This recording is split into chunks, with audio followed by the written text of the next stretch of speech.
Olá pessoal, tudo bem? Aqui é a Carol Bernardo e esse é mais um vídeo semanal aqui da Bioagradáveis. E para quem não me conhece, eu sou bióloga, mestre em ecologia e doutora em economia e hoje eu vou falar um pouquinho sobre um assunto que é um tanto quanto polêmico, que é sobre o Código Florestal e a questão de pagamentos para conservação, né? Por que eu estou falando desse assunto essa semana? Porque no início dessa semana eu tive contato com uma reportagem que meu orientador deu para a Globo, falando que se a gente não souber receber, falar em dinheiro, a gente não vai conseguir conservar a Amazônia, e aí eu estendo também, a gente não vai conseguir conservar os outros hábitats e os outros biomas do Brasil. E o que isso tem a ver com o Código Florestal? Tem tudo a ver. Antes, eu vou contar uma historinha. Eu fiz biologia e dentro da biologia a gente não tem contato, né, com as questões da legislação ambiental e a gente tem mais uma formação acadêmica. E aí dentro da academia a gente vê a importância de preservar o cerrado, a gente vê realmente a importância de todos os ecossistemas, não só para a vida dos animais, mas para a nossa vida também, né? Lembrando que a gente também é animal e a gente está dentro do meio ambiente, a gente faz parte do ecossistema. E aí, dentro da ecologia, a gente vê justamente essa importância da preservação e da conservação, né? Como a minha formação é mais para esse lado, né? A gente tem um viés aí da ecologia animal, da ecologia vegetal. Eu saí da graduação achando que tinha que preservar, que não tinha que fazer nada de agricultura e pecuária, não, que tinha que preservar mesmo, e era isso, tinha que conservar, como é que o pessoal não cumpre a lei, que absurdo, não sei o quê. E aí, gente, eu fui quebrar a cara quando eu entrei na economia. Então, eu entrei na economia para fazer doutorado e aí tive aula com o professor Jorge, que foi meu orientador e que deu essa entrevista para o Jornal Globo.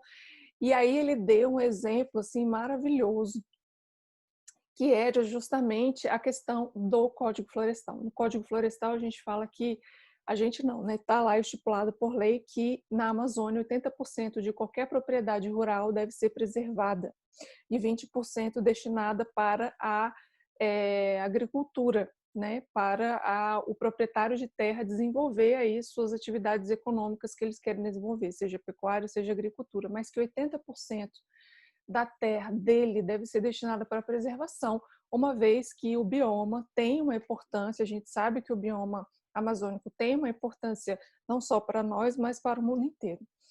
E aí, imagine só você que ele tem que preservar, que está em lei, está no Código Florestal, só que ele não tem incentivo nenhum para essa preservação. Ou seja, ele arca com todos os custos dessa preservação.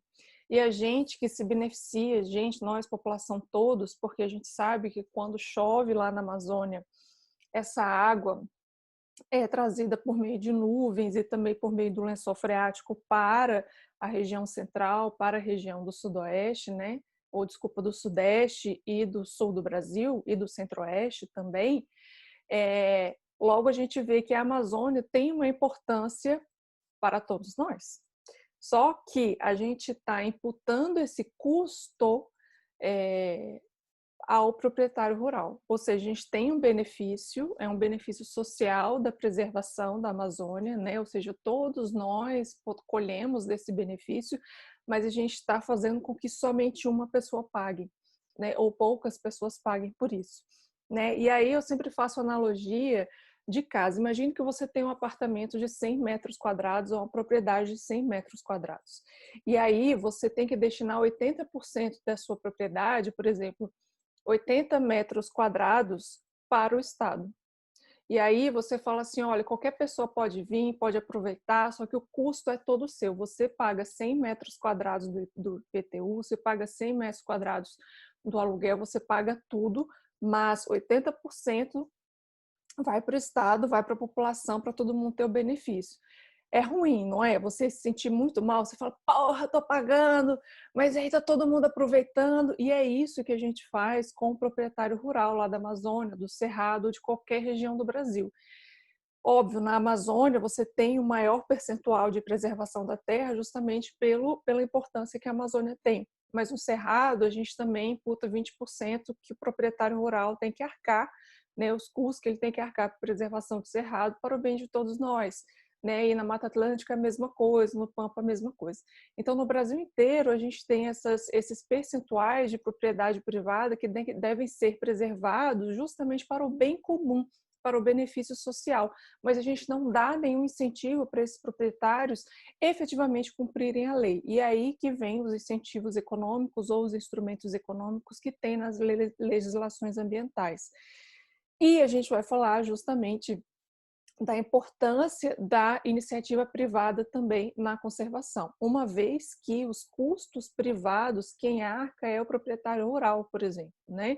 Quando a gente fala do Código Florestal aí, para preservação de 80% da sua propriedade de terra, quem arca esse custo privado é o proprietário rural, mas tem um benefício social, né? Ou seja, não tem uma equidade aí nessa balança.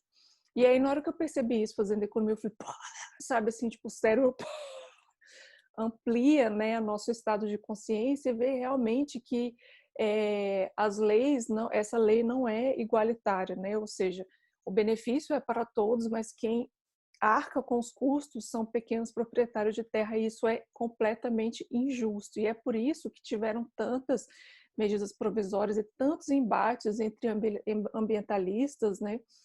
E os proprietários de terra e os agricultores dentro dessa dinâmica aí do Código Florestal, né? E o que é interessante é que ao longo de todos esses anos de Código Florestal, a gente está indo aí para um meio termo, para um caminho do meio. A gente precisa de um caminho do meio, né? Um caminho em que os dois lados conversem, não só da conservação, mas também da agricultura, porque afinal de contas os proprietários de terra também precisam comer, precisam ter a sua subsistência, né? E se a sua subsistência é dado pelo cultivo de hortaliças, etc., e sua venda, beleza, o que é bom para eles é bom para a gente também. Mas a gente também deveria o quê? Pagar por essa conservação. Afinal de contas, todos nós temos o benefício dessa conservação dessas propriedades. Então, a gente não deveria imputar isso para o Estado prover, né? Até porque o Estado, a gente sabe que o orçamento aí não dá para isso, não dá para conservação. E, às vezes, esse orçamento é desviado, a gente tem a gente diz que é uma grande falha aí de governabilidade, né? De política, né? Dentro da economia a gente fala que são as falhas de política, e política falando em policy, né? Falando de políticas públicas, né? Falando de algo maior, que é justamente essa questão do desvio do dinheiro para fins que não são e não estão de acordo com os objetivos da política em si. Então, às vezes, a gente tem aí uma política de preservação ambiental, como, por exemplo, o Sistema Nacional de Unidade de Conservação, tem aí o instrumento financeiro que é dedicado para a compensação, né, que na verdade é a compensação ambiental é um instrumento financeiro, não é um instrumento econômico, é um instrumento financeiro, em que você destina um percentual aí de grandes empreendimentos para a gestão de unidades de conservação, e a gente sabe que esse dinheiro não necessariamente chega no seu fim, né, chega para a efetiva gestão das unidades de conservação. E da mesma forma acontece no Código Florestal, né? Nesse último Código Florestal, na revisão, que agora a gente chama de Lei de Preservação da Vegetação Nativa, que é o novo Código Florestal, ele tem um instrumento novo, ele é um instrumento novo, que é o de pagamentos por serviços ambientais, só que, infelizmente, no Brasil, na grande maioria dos países da América Latina, e não só dos países da América Latina, mas em outros países também, que implementam o sistema de pagamento de serviços ambientais, eles não implementam de forma adequada ao que o instrumento realmente é, né? Então, a gente vê aí um desvio de utilidade, um desvio de finalidade de um instrumento que tem um grandíssimo potencial para não só abarcar essa conservação dessas propriedades, né, desses percentuais aí de propriedade de terra, mas também de ter a participação privada dentro do sistema de conservação e de preservação, uma vez que todos se beneficiam disso, todos, né, pessoas se beneficiam. Então, se pessoas se beneficiam, obviamente o sistema econômico também se beneficia, porque afinal de contas você está preservando recursos naturais renováveis e não renováveis, né? Uma vez que, já falei em outro vídeo, o sistema produtivo tira aí o sustento e sua produção desses recursos, né, da natureza. E aí, falando disso, me deparei com uma notícia maravilhosa dizendo que a Natura vai aí colocar bilhões de reais na conservação da Amazônia para que haja desmatamento zero na Amazônia, uma vez que a Natura tira recursos de maneira sustentável, porque sim, ela tem todo um programa social, ambiental e econômico, então com os 3 tripés da sustentabilidade para que isso se mantenha ao longo das gerações, porque afinal de contas ela quer expandir o seu negócio, ela quer enriquecer de uma forma sustentável, para que os recursos que ela retire para seus produtos continue lá. Então, ela vai colocar dinheiro nisso e provavelmente aí vai ter incentivos para pagamentos de serviços ambientais. E o que são os pagamentos de serviços ambientais?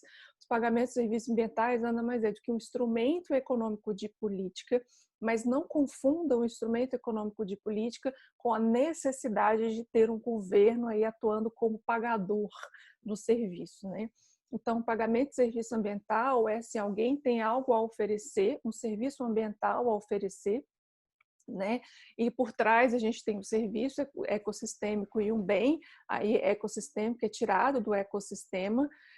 Então, tem esse serviço ecossistêmico, um bem para oferecer, e tem um pagador, um comprador que queira comprar esse serviço, que queira comprar esse bem. Então, é uma relação aí entre 2 pessoas, podem ser 2 pessoas jurídicas ou 2 pessoas físicas, ou entre uma pessoa física e uma pessoa jurídica, dentro de um mercado, né, ou um sistema em que você tem algo a oferecer e alguém tem para comprar. Então, tem que ter um comprador certo, um vendedor ou um provedor certo de um serviço ou de um bem ecossistêmico, né? Então, se o proprietário rural, por exemplo, no Código Florestal, preserva 80% da sua propriedade e essa preservação está condicionada, está ligado à oferta de um serviço ou de um bem ecossistêmico, ele sim pode fazer parte desse instrumento econômico que é de pagamentos por serviços ambientais, né? E aí, como é um bem, é um serviço que está sendo oferecido,